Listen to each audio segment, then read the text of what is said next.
اللهم صل على سيدنا ومولانا محمد صاحب التاج والمعراج والبراق والعلم دافع البلاء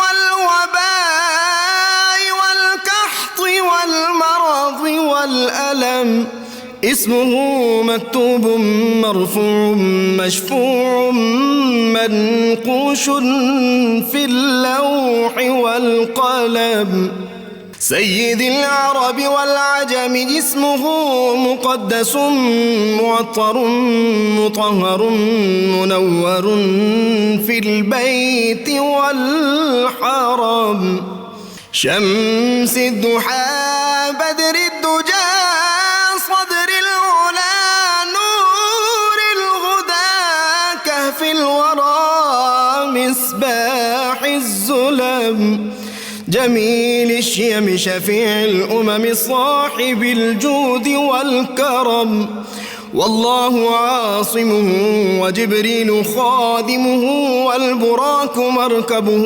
والمعراج سفره وفوق سدرة المنتهى مقامه وقاب قوسين مطلوبه والمطلوب مقصوده والمقصود موجود سيد المرسلين خاتم النبيين شفيع المذنبين أنيس الغريبين رحمة للعالمين راحة العاشقين مراد المشتاقين شمس العارفين سراج السالكين مصباح المقربين محب الفقراء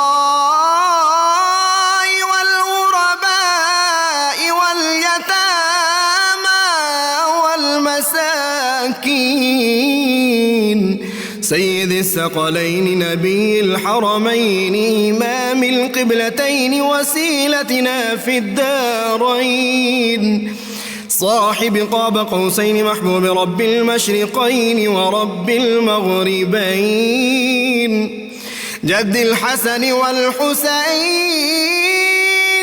مولانا ومولى الثقلين سيدنا أبي القاسم محمد بن عبد الله نور من نور الله يا أيها المشتاقون بنور جماله بلغ العلا بكماله كشف الدجى بجماله حصنت جميع خصاله صلوا عليه وآله وأصحابه وسلموا تسليما وسيدنا حسين وعلى آله وصحبه بسم اللہ الرحمن الرحیم۔ السلام علیکم ناظرین، پروگرام صبح نور کے ساتھ آپ کا میزبان نذیر احمد غازی حاضر ہے۔ ناظرین کرام، حضرت ابو انیس محمد برکت علی صاحب رحمہ اللہ کی مشہور تالیف اسماء النبی الکریم صلی اللہ علیہ وآلہ وسلم سے ایک اسم مبارک پڑھنے کی سعادت حاصل کر رہا ہوں۔ سیدنا الجمیل صلی اللہ علیہ وآلہ وسلم، ہمارے سردار حسن و جمال کے پیکر، درود و سلام بھیجے اللہ آپ صلی اللہ علیہ وسلم، آپ کی آل پاک اور آپ کے صحابہ کرام پر۔ ایک بار حضور نبی کریم صلی اللہ علیہ وسلم کی یمنی چادر زیب تن کیے ہوئے بستر استراحت پر تشریف فرما تھے۔ آنکھیں محو خواب تھیں اور دل بیدار۔ اتنے میں حضرت جابر بن سمرہ رضی اللہ تعالی عنہ آ پہنچے۔ 14ویں کی رات تھی، اوپر چاند پوری آب و تاب کے ساتھ چمک رہا تھا اور سامنے رسول پاک صلی اللہ علیہ وسلم کا مبارک چہرہ اپنی نوری کرنیں بکھیر رہا تھا۔ حضرت جابر کبھی چمکتے چاند کو دیکھتے اور کبھی جمال مصطفیٰ کا مشاہدہ فرماتے اور یہ جاننے کی کوشش کرتے کہ چاند زیادہ روشن ہے یا آقا کریم صلی اللہ علیہ وسلم کا رخ زیبا۔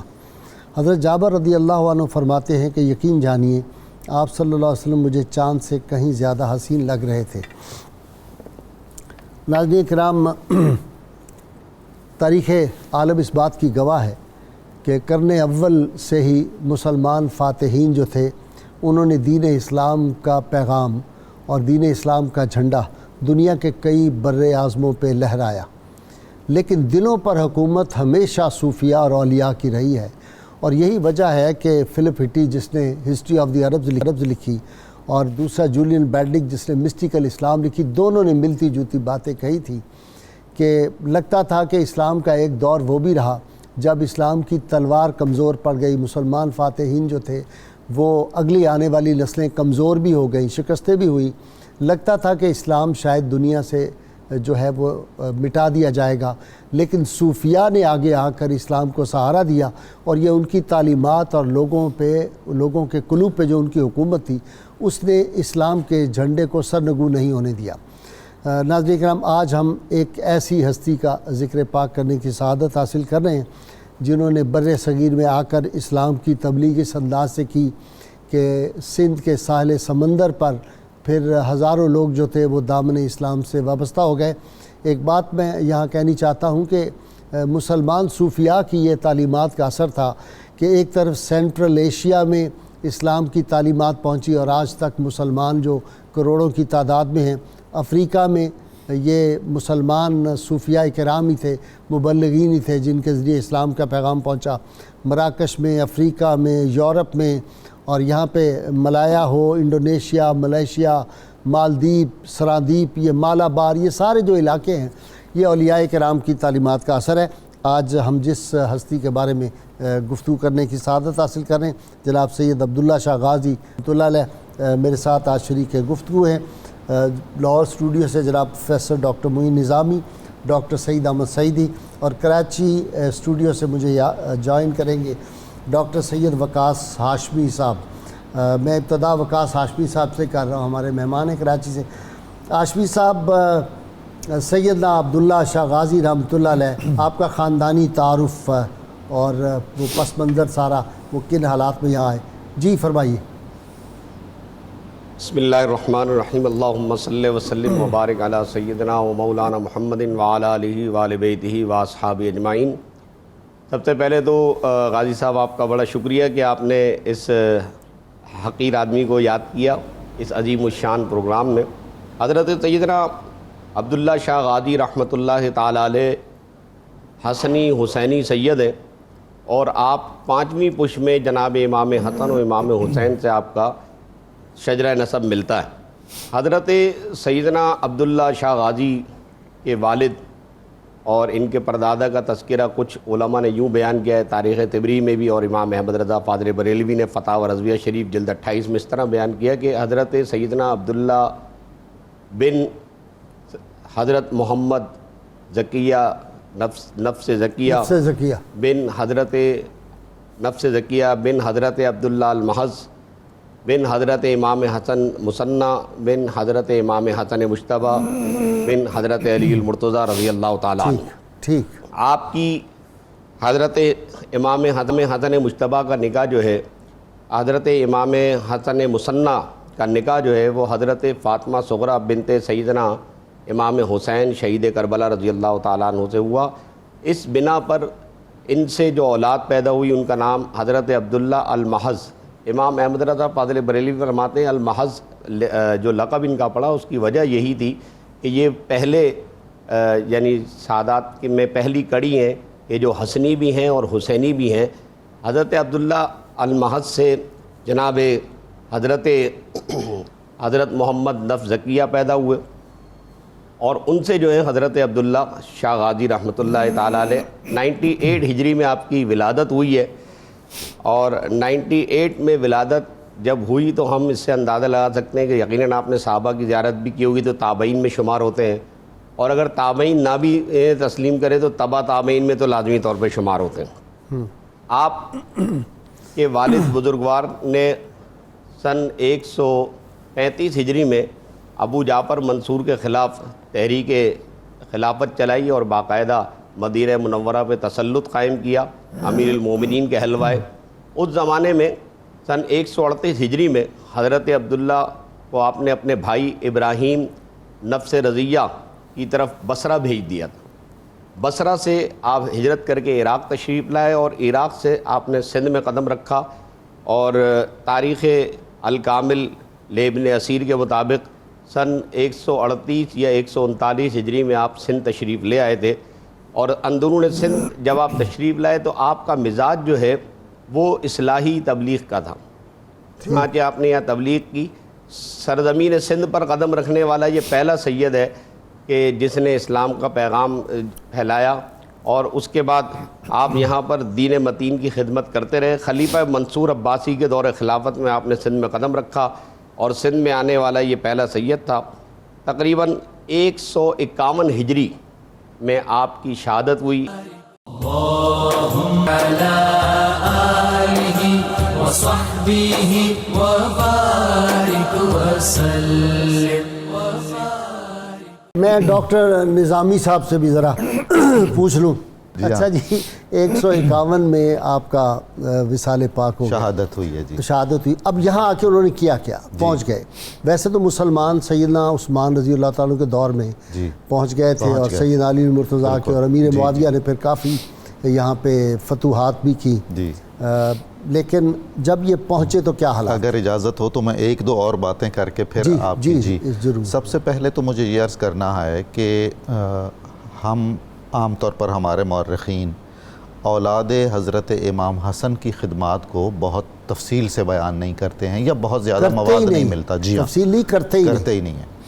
دوسرا یہ عرض کرنا ہے مجھے کہ یہ حضرت عبداللہ محض کا جو ذکر خیر کیا گیا, انہی کی اولاد میں سے حضرت سیدنا عبدالقادر جیلانی بھی ہیں. سبحان اللہ. اور پھر پاکستان کا امتیاز یہ ہے کہ اس کے دو بڑے شہر کراچی اور لاہور یہ اولاد امام حسن کے روحانی تصرف میں ہیں. سبحان اللہ. کراچی حضرت سیدنا علی حجویری لاہور, اور کراچی میں حضرت عبداللہ شاہ غازی. 98 میں ہجری میں جو قرن اول کا اختتام ہے, جب آپ کی ولادت ہوئی ہے, تو بنی امیہ کی حکومت تھی اور آخری ہچکیاں لے رہی تھی, اور ایک تحریک چل رہی تھی جو علوی تحریک کے نام سے تھی, یعنی اولاد حضرت امیر المومنین علی کی خلافت کی کاوشیں. یہ بہت ہی حساس ایک موضوع ہے. غازی صاحب, ہر عہد کی اپنی ایک کربلا ہوتی ہے, اور کربلا کے بعد اس تحریک کی ایکسٹینشن, اس کی توسیع اور اس کا تسلسل ہمیشہ موجود نظر آتا ہے. ہم کئی دفعہ اس سے گزرے ہیں, اور آنے والی صدیوں میں بھی جو حق گو ہیں, جو راست باز ہیں, وہ تجربہ کرتے رہیں گے. عباسی جو خلفاء تھے یہ داعی تھے تحریک خلافت علوی کے, اور انہوں نے صفاح نے جو بانی ہیں تحریک خلافت عباسی کے, اور اس کے بعد ابو جعفر منصور جو دوانیکی کے لقب سے معروف ہیں, ان دونوں حضرات نے باقاعدہ بیعت کی ہوئی تھی حضرت نفس زکیہ کے دست مبارک پر. اس کے باوجود پھر یعنی ساری شرارتیں وہ کیا. یہ وہ پس منظر ہے جس کا جاننا بہت ضروری ہے. اولاد امام حسن پر تنگ کر دیا گیا تھا عرصہ حیات. جہاں جہاں وہ لوگ تھے کوئی چارہ ان کے پاس نہیں رہ گیا تھا کہ سوائے مدینہ منورہ کی ان کی کہیں بھی موومنٹ اگر ہے تو وہ اپنی اصل شناخت کے ساتھ گھوم پھر نہیں سکتے تھے. تعاقب کیا جاتا تھا, ان کے سروں کی قیمتیں مقرر تھیں, یہ بتا دیا گیا ہوا تھا عسکریوں کو اور جو خفیہ لوگ ہوتے ہیں کہ جہاں ملیں ان کو قتل کر دیا جائے, شہید کر دیا جائے. چنانچہ ہمیں ان کے آثار میں ایک اخفاء نظر آتا ہے جو ضروری بھی تھا, وگرنہ تو ممکن ہی نہیں تھا سروائیول کسی بھی نوعیت کا. تو جب حضرت نفس زکیہ نے اپنی تحریک کا اعلان کیا ہے تو انہوں نے اپنے بھائی حضرت ابراہیم کو, یہ دونوں بھائی بے پناہ خوبصورت تھے, اور سارے سادات کا جی کوئی شک و شبہ نہیں ہے, لیکن جینون ہوں جی, اور بہت ہی زیادہ زہد و تقوی اور عبادت و ریاضت. یہ جو ان کو امت نے القاب دے رکھے ہیں, بڑے بڑے ائمہ نے انہیں انہی القاب سے یاد کیا ہے. حضرت محمد نفس زکیہ ہیں اور حضرت ابراہیم نفس رضیہ ہیں. کہتے تھے محفل میں آتے تھے تو روشنی پھیل جاتی تھی, ضرورت نہیں رہتی تھی کہ چراغ جلائے جائیں. تو انہوں نے اپنے بیٹے حضرت عبداللہ کو سندھ کی طرف بھیجا, اور سندھ اس لیے بھیجا کہ حضرت عثمان کے زمانے سے یہاں آمد و رفت جیسا کہ آپ فرما رہے ہیں شروع ہو گئی ہوئی تھی, اور یہ ایک طرح سے اگر مکمل صوبہ ریاست اسلامی کا نہیں تھا تو ایک ذیلی اور ضمنی علاقہ بہرحال شمار ہوتا تھا۔ اب اگر وہ اپنی اصل شناخت کے ساتھ اس خطے میں آتے تو قدم قدم پر ان کے لیے تو مسائل تھے، گنے چنے مٹھی بھر افراد ان کے ساتھ تھے۔ سب سے پہلے انہوں نے تاجروں کا روپ اختیار کیا، کوفہ تشریف لے گئے، وہاں سے کچھ گھوڑے خریدے۔ یہ اب ملٹی پرپز ہو گیا نا، یعنی انہی گھوڑوں پر آ بھی جائیں گے اور ظاہراً گھوڑوں کی تجارت ہے۔ تو آپ سندھ میں تشریف لے آئے۔ یہاں عباسیوں کی طرف سے جو گورنر تھے ان کا نام تھا عمر ابن حفص۔ وہ اہل بیت سے عقیدت اور محبت رکھتے تھے، البتہ ان کی کمٹمنٹ اپنی حکومت سے بدستور تھی۔ وہ یقیناً جی ہاں، انہوں نے بہت زیادہ اکرام کیا۔ یہاں آ کے پھر اہل بیت اور اس زمانے کے اہل بیت جو متصل ہوں 4 یا 5 واسطوں سے، حضور ان کی خوشبو ہی نہیں چھپ سکتی، سبحان اللہ، ان کی روشنی ہی نہیں چھپ سکتی۔ لا ریب۔ کیسے ممکن ہے کہ وہ پہچانے نہ جائیں اپنے اخلاق سے، کردار سے، عمل سے؟ تو یہاں ان کی شناخت واضح ہو گئی۔ انہوں نے، عمر ابن حفص نے ان سے اتنا متاثر ہوئے، ان کی اتنی خدمت کی، اتنا ان کے ساتھ تعاون کیا، حتیٰ کہ تحریک علوی پر ان کے ہاتھ پہ بیعت کر لی کہ جی میں آپ کو اس خطے میں بھی جب تک ہوں پروٹیکٹ کروں گا، اور یہاں جو بھی خدمات میرے ممکن ہیں وہ میں پیش کروں گا، اور کبھی آپ کی مخبری نہیں کروں گا۔ اچھا، منصور کا جو جاسوسی کا نظام تھا وہ اپنے عہد کا سب سے بڑا جاسوسی کا نظام تھا۔ بہت زبردست۔ انہیں بھی اطلاع ہو گئی کہ جی عبداللہ ابن محمد نفس زکیہ وارد سندھ ہو چکے ہیں، چنانچہ انہوں نے پریشرائز کرنا شروع کر دیا اپنے گورنر سندھ کو کہ ان کو گرفتار کر کے زندہ یا مردہ کسی بھی حالت میں ہمارے پاس پہنچایا جائے۔ انہوں نے حتی الامکان پوری کوشش کی کہ یہ نوبت نہ آئے۔ پہلے تو انکار کرتے رہے، انکار بھی یوں نہیں جو جھوٹ بنے کہ جی معلوم نہیں ہے، ایسا ہے نہیں، سنا نہیں گیا، اگر آتے تو بندے بھیجے ہیں، جی بندے بھیجے ہیں پتہ کرنے۔ الٹیمیٹلی منصور پر واضح ہو گیا کہ عمر بن حفص اس مسئلے میں تعاون نہیں کر رہے ہیں، چنانچہ انہیں معزول کر دیا گیا اور انہیں افریقہ کا گورنر بنا کے بھیج دیا گیا، دوسرا شام بھیج دیا۔ اب یہاں انہوں نے جو زندگی گزاری ہے حضرت عبداللہ نے، ظاہر ہے یہاں آپ نے عسکری جو وہ تحریک کا پہلو تھا وہ تو تھا ہی، سب سے نمایاں کردار انہوں نے اسلام کا پیغام پہنچانے کے لیے اور وہ جو اخلاق اور کردار کی عظمتیں اسوہ رسول کی تھیں ان کو عوام الناس تک پہنچانے کی آپ نے کاوش کی۔ یہاں نسلوں کا جو امتیاز تھا وہ سب سے بڑا اس وقت مسئلہ تھا، یہ شودر ہے، یہ برہمن ہے، یہ کھتری ہے، اب تک بھی ہے، اب تک موجود ہے، اب تک بھی ہے ہمارے یعنی وہ خمیر میں اس کے اثرات موجود وہ نہیں نکل سکتا۔ جی ہاں، تو آپ نے وہ جو نظر انداز کیے ہوئے لوگ تھے انہیں محبت دی، انہیں عظمت دی۔ یہی کام محمد بن قاسم نے کیا تھا۔ جی ڈاکٹر سعیدی صاحب اب آ گئے، اور جس طرح ڈاکٹر صاحب نے کہا ان کا اپنا پیغام محبت ہے جہاں تک پہنچے۔ بسم اللہ الرحمن الرحیم، بہت شکریہ۔ یہ جو منصور دوانیکی کے دور میں جو تنازع کھڑا ہوا اور حضرت نفس زکیہ اور نفس ردیہ دونوں کو شہید کر دیا گیا، یہ باقاعدہ پہلا تصادم تھا جو عباسی اور علوی خاندانوں کے درمیان ہوا، اور جس میں یہ دونوں ہستیاں جو ہیں، وہ دونوں بھائی جو ہے وہ شہید ہوئے۔ دلچسپ بات اس حوالے سے یہ ہے کہ امام مالک اور امام اعظم ابو حنیفہ رحمۃ اللہ علیہما نے دونوں ائمہ وقت نے حضرت نفس زکیہ کا ساتھ دیا، تبھی تو شہید کر دیے گئے، تبھی شہید کیے گئے۔ اس سے اندازہ ہوتا ہے کہ یہ تحریک کتنی معتبر تھی کہ وقت کے دونوں بڑے امام، دیکھیں نا، آنے والی فقہ قیامت تک کے لیے جتنی بھی پھلی پھولی ہے ان دونوں ائمہ کے اثرات سے باہر نہیں ہے۔ سبحان اللہ۔ مثلا امام مالک ہیں، ان کے شاگرد امام شافعی ہیں، ان کے امام احمد بن حنبل ہیں، پھر امام شافعی ادھر امام محمد کے شاگرد ہیں، اور امام محمد امام ابو حنیفہ کے شاگرد ہیں۔ حنابلہ، شوافی، مالکی آج دیکھیں نا، ہاں جی، اور سب سے بڑھ کے پھر جو ہیں حنفی وہ سب سے زیادہ ہیں، سب سے زیادہ ہیں۔ تو اس سے پتہ چلتا ہے کہ یہ جو احناف کا سلسلہ تھا، قصب فیض کا، امام اعظم ابو حنیفہ کا ائمہ اہل بیت کے ساتھ جو تعلق تھا وہ بڑا واضح تھا، اور اس لیے ان کی فقہ کو اللہ نے دوام بھی بخشا، اور امام جعفر صادق رضی اللہ عنہ کے حوالے سے جو انہوں نے دستبوسی کی اور 2 سالوں کا تبصرہ ہے وہ بھی سامنے ہے۔ جب آپ دونوں بھائی شہید کر دیے جاتے ہیں اور بیٹے جو ہے وہ سندھ میں آ جاتے ہیں، تو چونکہ حسین و جمیل تو تھے، سادات حسین و جمیل ہوتے ہیں، تو جمالیاتی ثروتیں پورے عروج کے اوپر پورے آب و تاب کے پورے آب و تاب کے ساتھ تھی. تو آپ کا پورا اکرام کیا گیا، اور عمر ابن حفص نے جس طرح کیا ڈاکٹر صاحب فرما رہے تھے، اس کے بعد ہشام نے بھی اسی طرح ان کا اکرام رکھا. اب حالانکہ ہشام آئے تو اسی بیس پر تھے نا کہ یہ ان کو سختی کریں گے، گرفت کریں گے، لیکن میرے خیال ہے وہ جو کہا تھا نا نصیر الدین نصیر نے، ان کی محفل میں نصیر ان کے تبسم کی قسم، دیکھتے رہ گئے ہم ہاتھ سے جانا دل کا.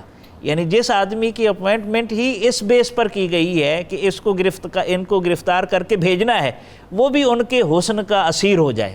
یہ اہل بیت کی شان ہے، اور حسنی الاصل اور حسن جو ہے وہ پورا عروج پر تھا. اس نے بھی پورا اکرام کیا آپ کا.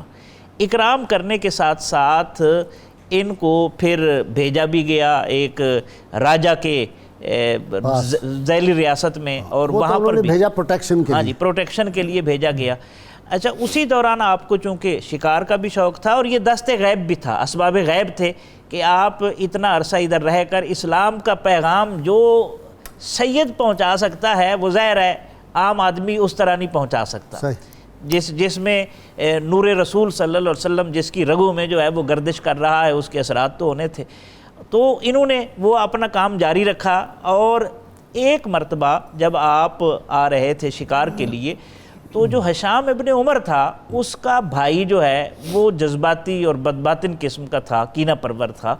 تو اس سے آمنا سامنا ہوا، تو اس نے حملہ آور ہوا. حالانکہ اسے بتایا گیا کہ یہ امن پسند لوگ ہیں، یہ شکار کے لیے آ رہے ہیں، ظاہر ہے حکومت کی طرف سے ہدایات تو تھی ان کی پروٹیکشن کی.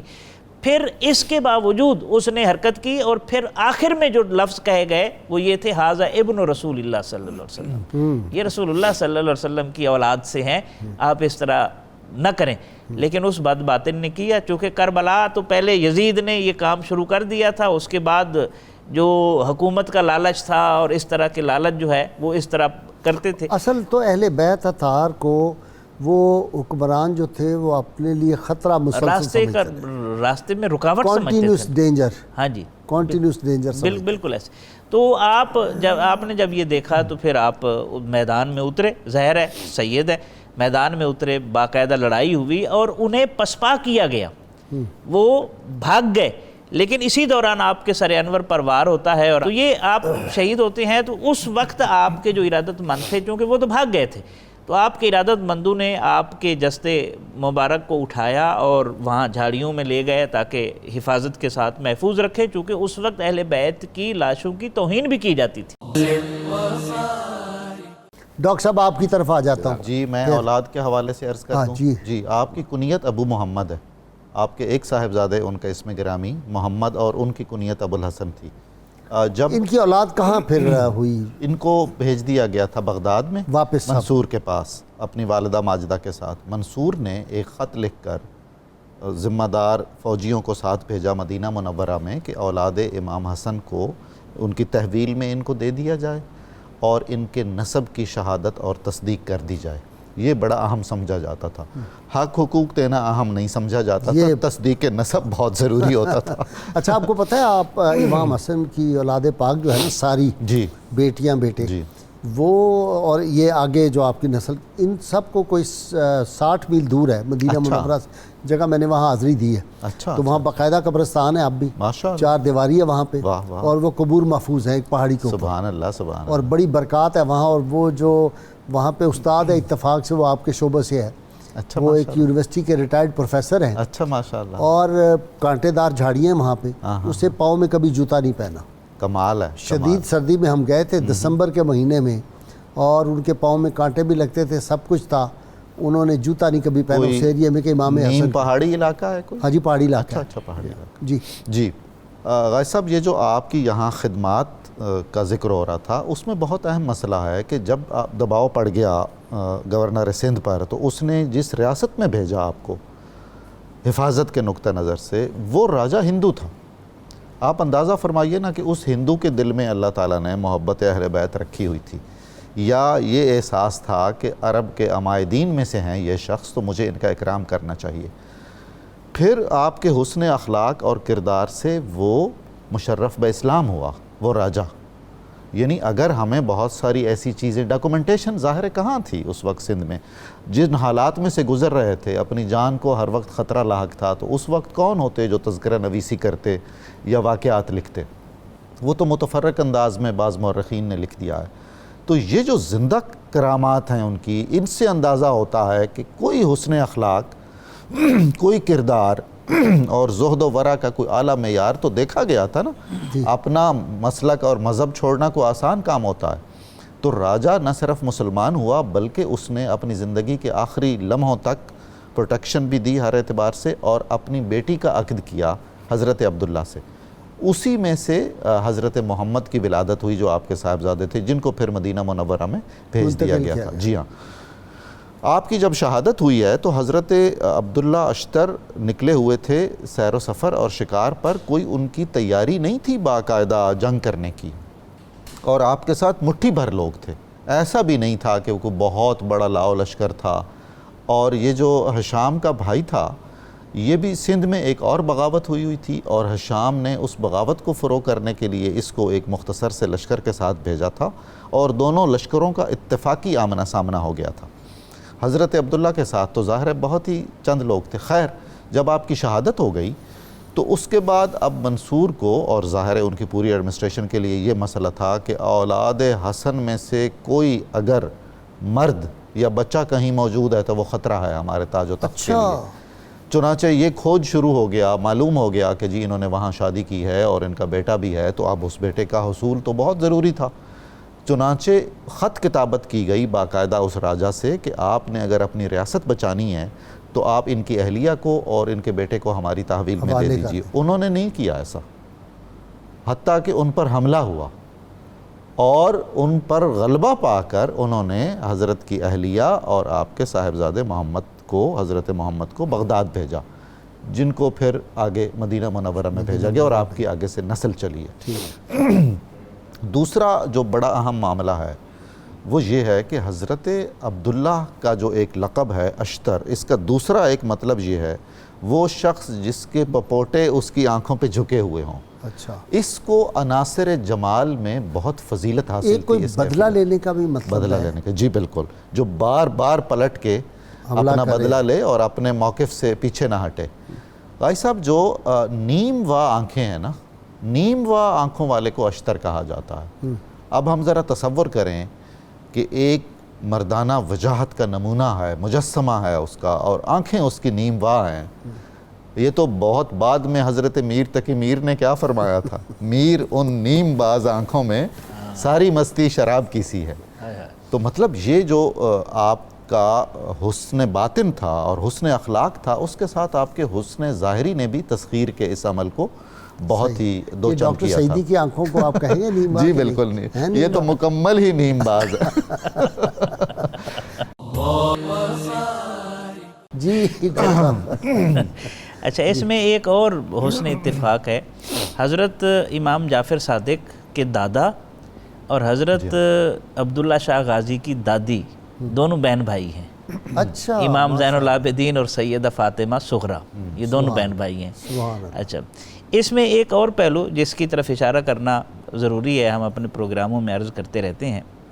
نبی کریم صلی اللہ علیہ وسلم نے جو ٹیم تیار کی تھی صحابہ کرام اور اہل بیت اطہار کی، ان کی آپس میں رشتہ داریاں بھی تھیں اور قرآنی اصول. اور دوسرا یہ کہ وہ جو قرآنی اصول ہے، محمد الرسول اللہ والذین معہ اشداء علی الکفار رحماء بینہم، ہمیں چاہیے کہ ہم قرآن و سنت کو تاریخ پر پیش نہ کریں بلکہ تاریخ کو قرآن و سنت پر پیش کریں. واہ. مثلا حضرت نفس زکیہ آپ کے والد ماجد کے سامنے جزیرہ اور کوفہ سے لوگ آئے اور انہوں نے وہی سوال کیا جو امام باقر سے سوال ہوا تھا شیخین کے بارے میں.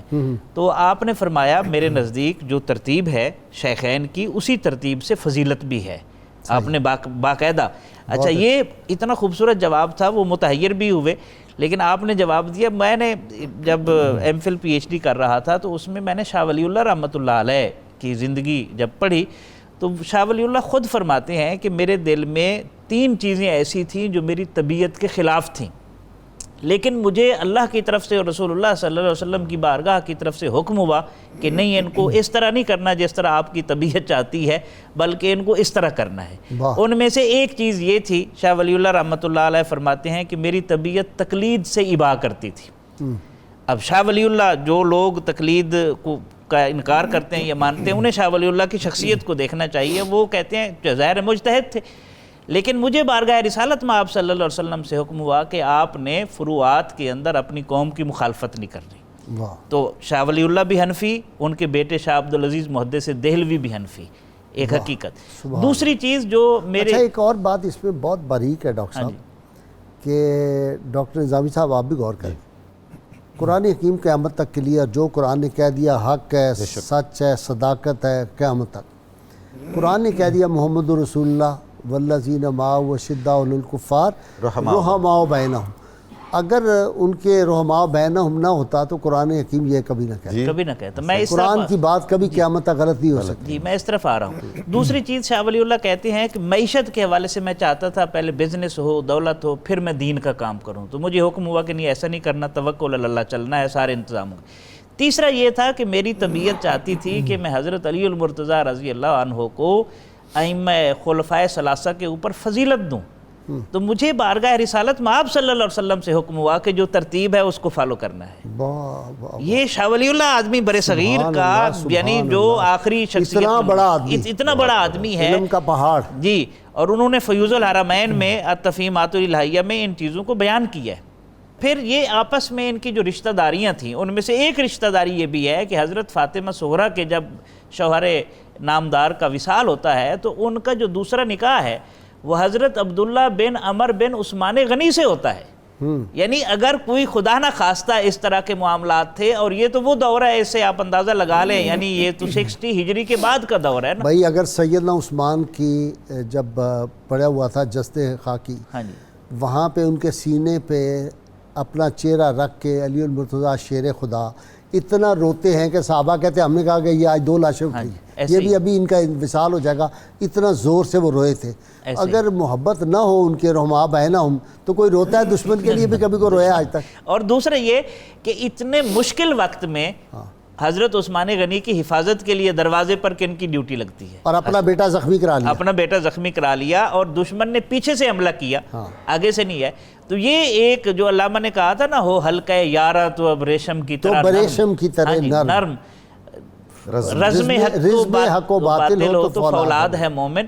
تو یہ ایک رویہ ہمیں پھر اپنانے کی ضرورت ہے کہ ہمیں فوکس قرآن و سنت پر رکھنا چاہیے، جو قرآن و سنت کے مطابق ہو اسے ایکسیپٹ کریں، جو قرآن و سنت کے خلاف ہو اس سے گریز کرنا چاہیے، تاکہ امت ایک پلیٹ فارم کے اوپر آئے۔ ڈاکٹر بہت خوبصورت تم نے بات یہ کی ہے۔ یہ ہمارا مقصد جو ہوتا ہے یہاں یہ پروگرام کرنے کا وہ بھی یہ ہے کہ امت کو یہ پیغام جائے کہ بھائی رحماء بینہم، اس پہ آ جاؤ، قرآنی اس حکم پہ عمل کرو گے تو بات۔ جی شاہ صاحب آپ کی طرف آ جاتے ہیں، جناب وقاص ہاشمی صاحب۔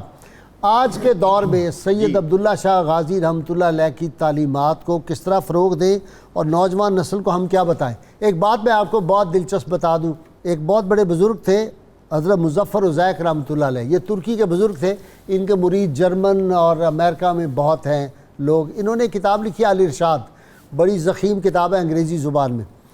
اس میں انہوں نے کہا کہ نبی کریم صلی اللہ علیہ وسلم کے پاس کفار مکہ آتے تھے، وہ کہتے تھے اگر آپ اللہ کے سچے نبی ہیں تو بددعا کریں ہمارے لیے، ہم غرق ہو جائیں، ہم پہ عذاب آ جائے۔ تو اللہ تعالیٰ نے قرآن حکیم میں فرمایا کہ اے محبوب صلی اللہ علیہ وسلم ان کو بتا دیں، وہ لفظ ہے قرآن حکیم انت فیہم، جب تک آپ ان میں موجود ہیں اس وقت تک ہم انہیں عذاب نہیں دیں گے۔ تو وہ کہتے ہیں یہ جو بزرگان دین ہیں یہ رسول اللہ صلی اللہ علیہ وسلم کے روحانی وارث ہوتے ہیں، اور یہ جو وارث ہیں یہ رحمت کے صاحبان ہیں، جہاں یہ ہوتے ہیں وہاں اللہ تعالیٰ عذاب ٹال دیتا ہے اس دھرتی سے۔ جی